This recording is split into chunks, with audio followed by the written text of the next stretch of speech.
펑크가 역대 최대 규모입니다. 무려 59조 원에 달하는데요.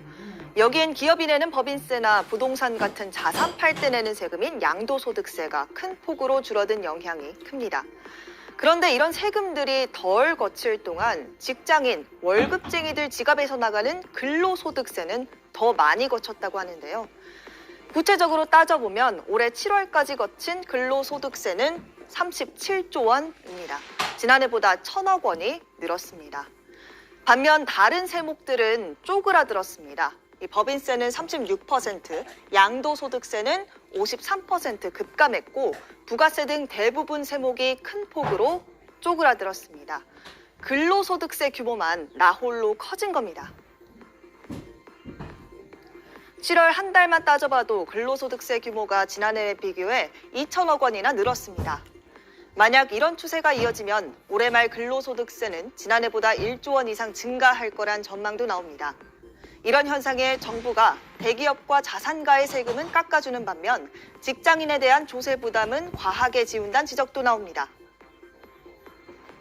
작년에 법인세를 감세하고 근로소득세도 일부 과표 구간 조정하고 그래서 근로소득세도 감세 효과가 있을 거다 그랬는데 사실은 이제 전혀 없었던 거잖아요.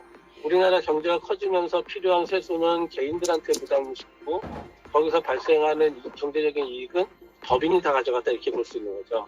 근로자에 대해서는 빠른 속도로 무겁게 증세를 해온 반면에 법인에는 너무 많은 거를 감세를 해주겠다. 이 추세를 좀 바꿀 필요가 있다. 직장인들은 불만일 수밖에 없습니다. 고물가로 똑같이 어려운 상황에서 직장인의 유리 지갑만 턴다며 상대적 박탈감을 느끼기도 하는데요. 여기에다 물가가 크게 뛰어서 오히려 직장인 월급 봉투는 얇아지고 지갑도 쪼그라들고 있습니다.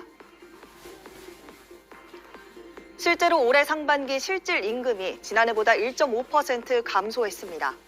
통장에 찍히는 1인당 한 달 평균 임금 자체는 지난해 같은 기간 대비 2.4% 증가하긴 했지만 물가 상승률을 반영해서 계산한 실질 임금이 평균 5만 5천 원 정도 줄어든 겁니다. 여기에다 세금, 보험료 등 고정적으로 지출해야 하는 비소비 지출은 지난해 같은 분기보다 8.3% 증가했습니다.